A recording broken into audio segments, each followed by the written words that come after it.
novel I just talked about. There's going to be a loud crash here in a minute as I go through trying to find what I'm looking for in this giant pile of books that is on every You mean writer's the desk. giant pile of books that you wrote? Yes, yeah. And then this is a new picture book that just came out with Chronicle. It's The Next President. It's all about what future presidents were doing when any given president took the oath of office. And then I have a new series launching with Random House, illustrated middle grade nonfiction called History Smashers. And I'm insanely excited about this because it's all about undoing the lies we teach small children about history. So the first book is about the Mayflower, the second book is about women's right to vote, and the third book is about the attack on Pearl Harbor. And so there are going to be 6, but the first 3 are launching in 2012. So it's just been sort of a whirlwind of a year. One of them got to come out before the pandemic started, so that was fun. And the rest, we're just going to hope people find them. And if you stumble upon one or any book, not just my books right now, my big hope right now is that people will talk about the books that they're reading and that they're loving, because all of our usual ways of finding books, wandering the library and talking with our booksellers when we wander the stacks, aren't with us right now. So social media, posting about that book you loved on Facebook or Twitter is kind of the only thing we have at the moment. So I've been so grateful to the people who are doing that, and booksellers too. Still 12 books. Yeah. Lady. All right. Sorry, I'll move on. Sarah, you've written about superheroes and supervillains, obviously with the heroine complex books and also Shadow of the Batgirl. And I wondered, just from a craft perspective, how you handled writing about ground that is so well trodden, but making it feel really fresh. Because I feel like when you take these things on, they don't feel like the same comic books that I've read 1,000 times. They feel like something really new. And I wondered if you could tell us a little, lift the veil, or I guess take off the mask a little on how you handle that writing process. Thank you. Excellent metaphor. I think some of it is just homing in on the things that were always interesting, like more interesting to me about superhero stories, which were like people's feelings and the romance. And, one of the reasons that the X-Men were like my favorite super team was because they were the super team that spent just as much time talking to each other about like all their petty feelings as they did like actually fighting crime. I really loved that. So like with Heroine Complex, a lot of the idea was just zooming in on those mundane moments. The first book is about this girl who's actually the personal assistant to like the most fabulous superheroine ever. Because I was always thinking like, okay, these superheroes, like they have these fights and they make big messes, and who takes it their dry cleaning? Like when your costume's all dirty with like demon ooze or whatever it is, like who updates your social media? Because that's obviously important right now. Like who takes care of kind of your calendar and like all your endorsements and stuff? Like these were questions I kind of wanted to explore. So I think like maybe that's one way I kind of like made it hopefully a little bit unique, was just zooming in on those moments that seem very mundane, but when they have this sort of fantastical element juxtaposed next to them, become really interesting to me.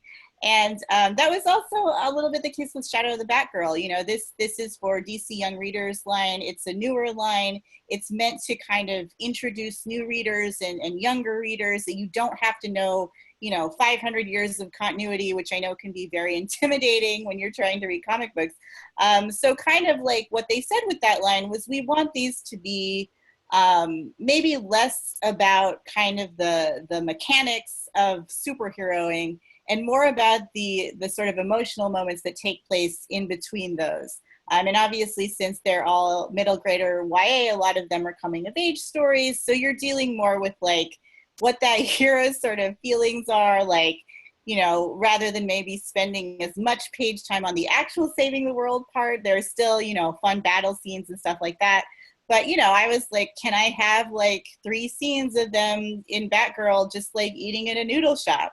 And DC was like, yeah, that sounds great. Just have them eat at a noodle shop and like talk about stuff. And I was like, cool, okay. So we joked that like if Nicole Gu, who's the artist, like if we ever get to do like a sequel where like The sequel is literally just 180 pages of them like eating, like sitting around and eating, talking about stuff, and that's what book 2 will be. Amazing. So I'm going to transition us to questions from our wonderful audience today. And the first one comes from Kate from G. And she asks, what kind of genre do you like to write the most and why? Which is a question for all of you. I'm going to give a terrible answer because I can't choose. I feel like my whole career as a writer depends on me being able to rotate and mix it up. That's one of the things I love about my job is that I get to do different things every day. I work on picture books and easy readers and nonfiction and novels and fantasy and futuristic fiction and just all kinds of different things. And it's my favorite thing about being a writer is that I get to mix it up like that. I feel like I would really struggle if somebody, if the writing gods came down tomorrow and said, you can only write novels from now on.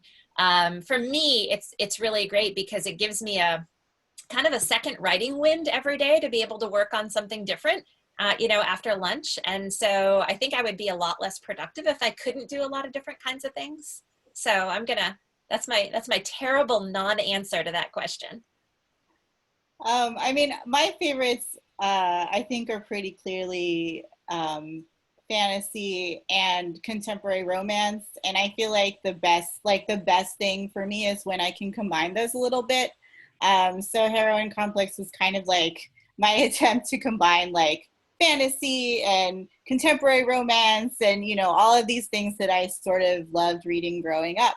And I find that even when I write just straight contemporary where there's no powers, no magic, no anything, I always have something that sneaks in there that's like maybe like possibly a little magical.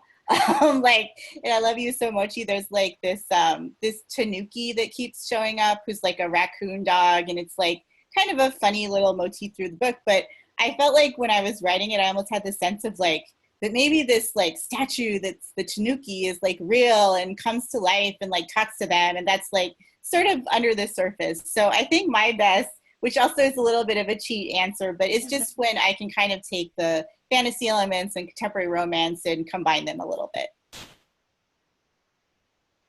And I don't have 12 books out a year, but Who does? Who does? Right.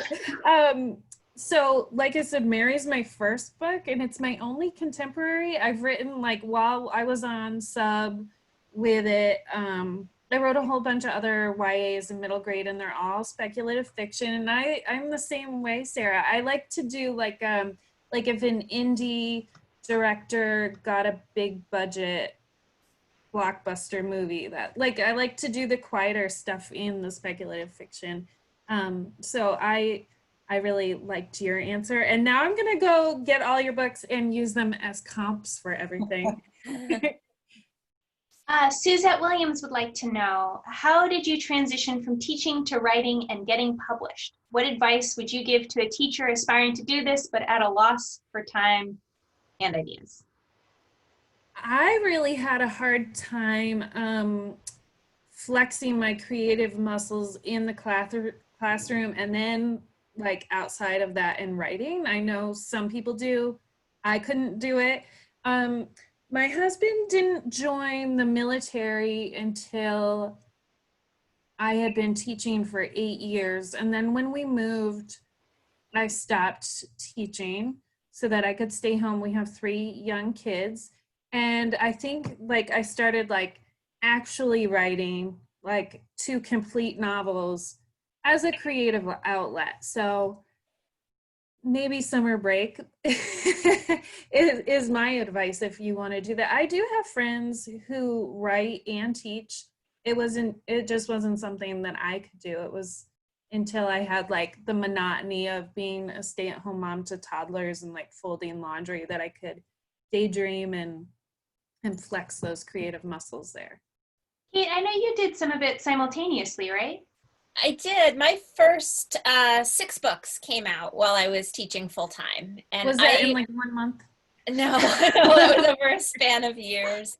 I used to write from, and I had little kids then too. So I used to write from 9. I started writing at 9 o'clock at night.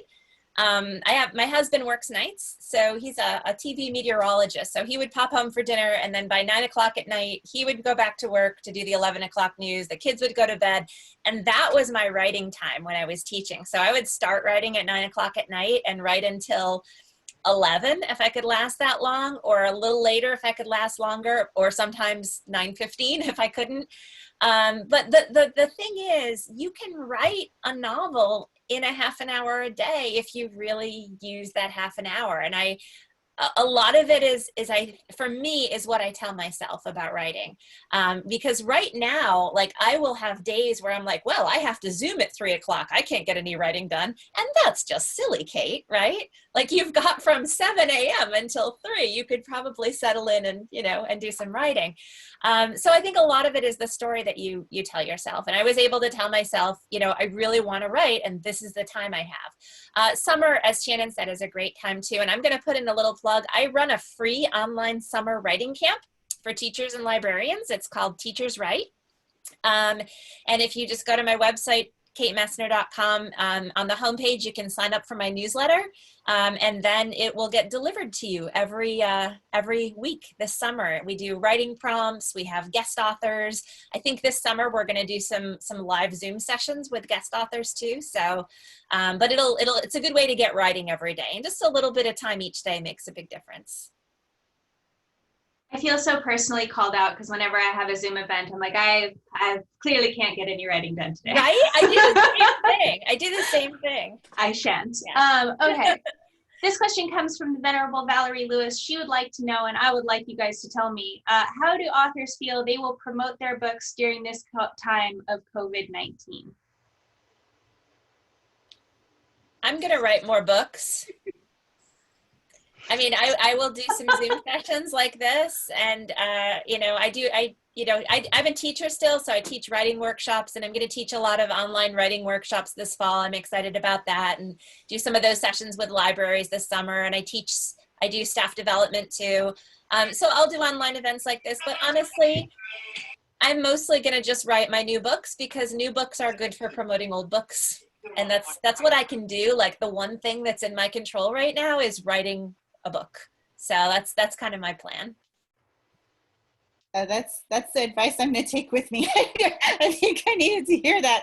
I feel like right now everything is obviously uncertain, and I've tried to get a little bit more comfortable about just sitting with that, just kind of being like, everything's uncertain. We don't know exactly, for things like book promotion or getting the word out. We don't really know. Like, this is unprecedented. We don't really know what's working and what's not, or if people want to read books or if they don't. I certainly hope they do.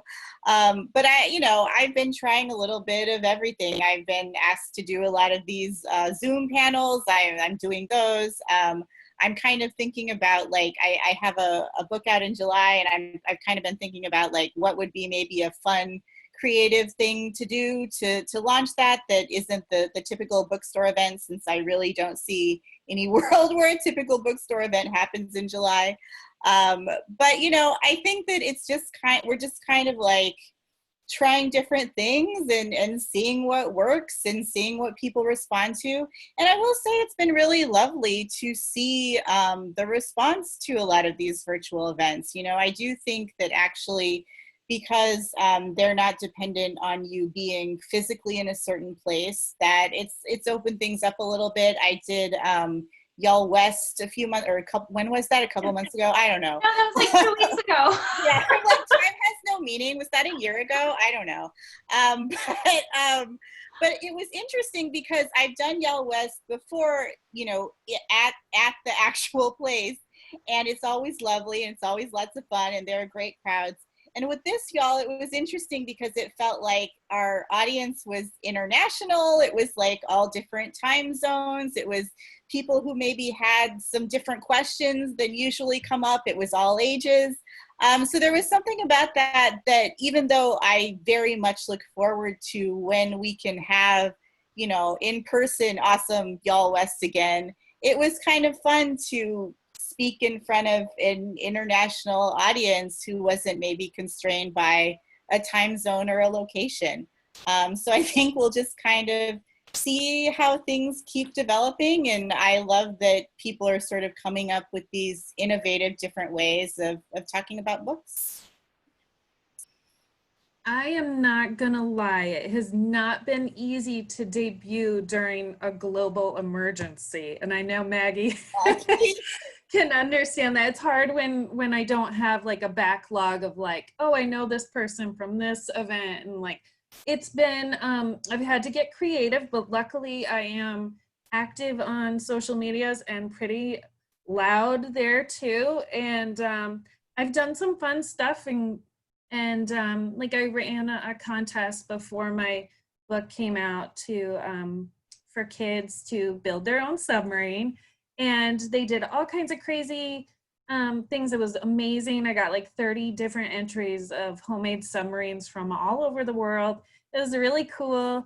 And my friends, some of my other debut middle grade authors, Lorian Lawrence, Janae Marks, and Tanya Guerrero. We're doing a middle ground book festival in August where we're asking teachers and librarians and authors debut authors for middle grade to kind of come together so that we can celebrate these middle grade debuts and give them the love that they deserve. And it's been really fun, and people have been really excited to participate, and I can't wait to see that happen soon. I know I'm not one of the panelists, but I did write a soapbox article for Publishers Weekly that'll go live this coming week about how I do think that right now is a rare moment where there's not a lot of rules about how to contact authors. The normal paths are a little bit obfuscated. And so I hope that indies take this moment to swing really big in their asks. So the example that I used was sort of selfish. It was one of the We Love Bookstores events. It was my launch event. And because Charlie Jane Anders, who's one of the founders of this series, is incredibly well connected, the way that independent bookstores are incredibly well connected, she and I were going to do an in-conversation for my launch party to begin with, and then the pandemic happened.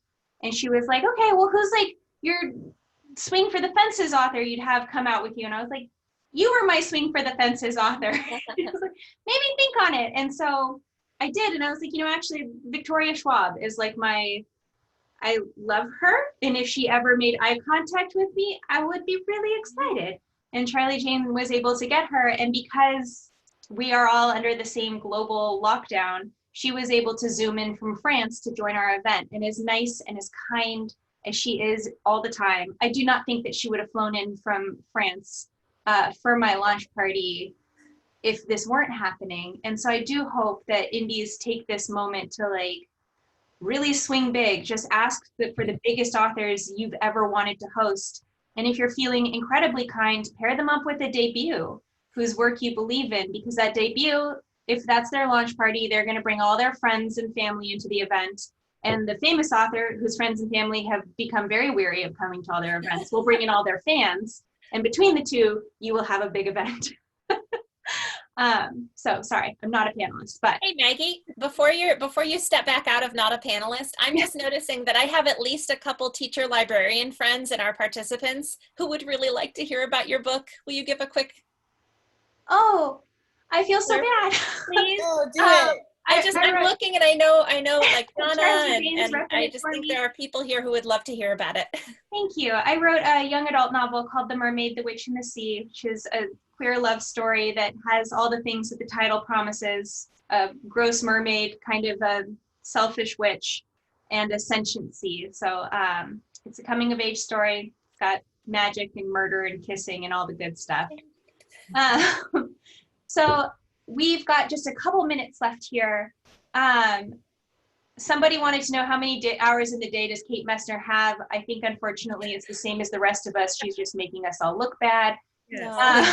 I guess if it makes anybody feel better, I've been streaming a lot of Netflix lately, too. I'm making bread, streaming Netflix.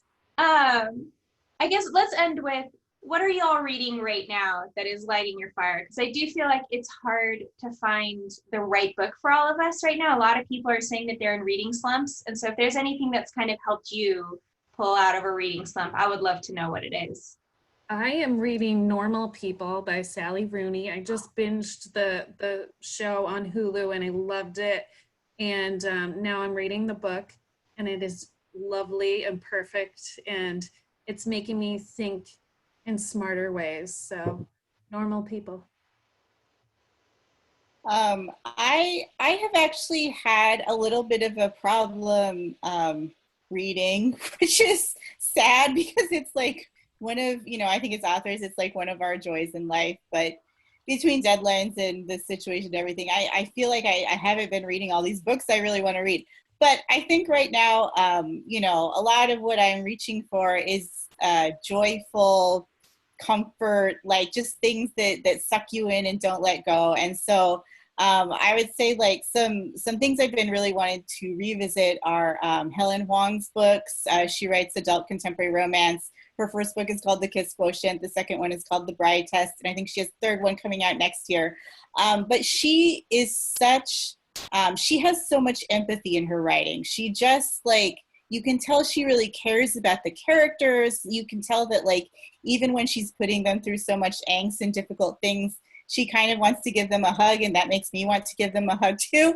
And I think we all need hugs right now. So her books are definitely things that have warmed my heart and been things that I can really sink into. And those are some books I've been thinking about revisiting to hopefully kind of snap me out of the reading slump. So one book I finished recently is Renee Watson's Ways to Make Sunshine, which is, it's the start of a new series featuring an African-American girl who lives in Portland named Ryan Hart. And she's very Ramona-esque, and I loved Ramona, and I love Renee, so there's that.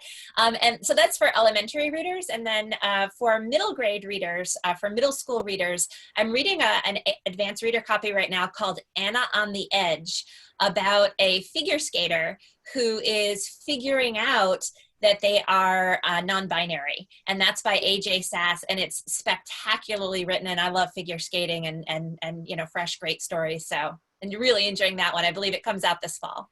I'm so excited for that. Figure skating is so gendered. I'm really, it's amazing. It's so good. Place to put that. Yeah. So, it is 1 o'clock. This is a We Love Bookstores event. If you want to see more of these events, you can visit welovebookstores.org. As mentioned, we have Jandy Nelson and Nina Lepore next week for you young adult people to support Great Good Place for Books.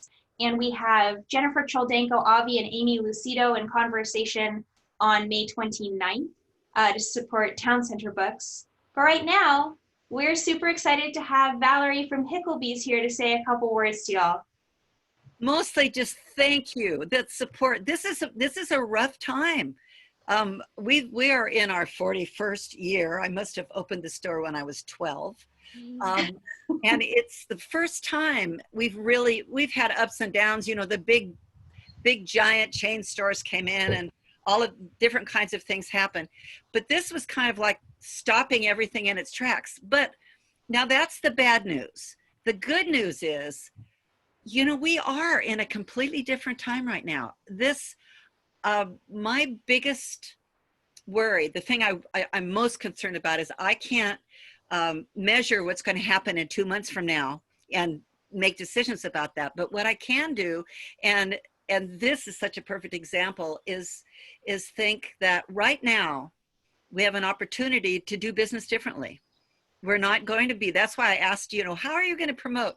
Because I'm thinking, all right, now we can't touch our customers. At Hickleby's, we've always been sort of enveloped. Look, I'm talking with my hands, you can't tell. But we've always sort of enveloped our community and had events where we're all together and getting energy from each other.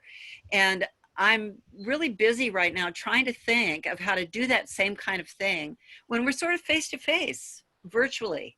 I'm doing a preview night next Wednesday night from my house, and God, technology, I'm just the worst person in the world. So the biggest thing I'm worried about is not what I'm going to talk about from that side, but whether it's going to work because how to make the computer work.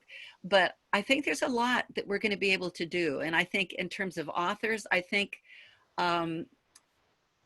it's a challenge. It's exciting.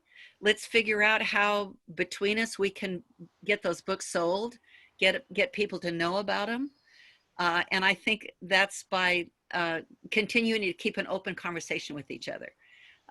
I've got some thoughts about things that we can be doing from Hickleby's to keep the bookstore vital by promoting authors. And so if you get strange messages from me requesting just a 5-minute presentation of you talking about your newest book, or in your case, might have to be an hour and a half for I'll choose one. 12 books. You might have to just choose one or two. Anyway, mostly just thank you.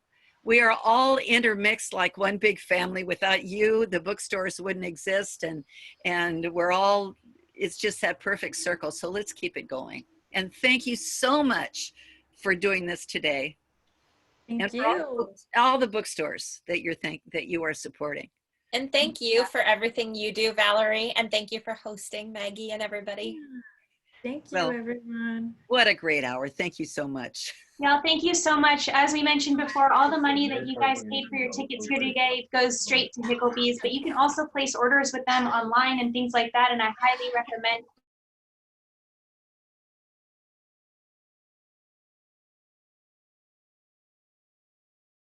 That. Thanks for being here. Bye. Bye-bye. Bye. Thank you. Thank you. Bye. Bye. One of the ladies were. Thank you. Hey, Shannon, Sarah, thank you all so much for doing this. You were so wonderful, and your conversation was great. Valerie, thank you for your words at the end. It's so nice to see you. Yeah, and thank you for hosting too. Of course. Thank you. My pleasure. What a great Bye, everybody. Sign out so I can go take care of my baby. I'll see you all later. Okay. I was hoping the baby would be here, to be honest. Oh, I I'm know, not I gonna wanna lie. see the baby. It's worked out great where I make my husband take him while I do these events, and it's like 1 hour of I'm not a dairy buffet. Yeah, I remember those days. They go by fast, though. I know. It already has. All right, Take care, everybody. Bye. All right, great. Thank you. I think this went very well. Thank you to everyone. Yeah, thank you, Thanks. Christina. Bye. So it's for us, it's a very kind of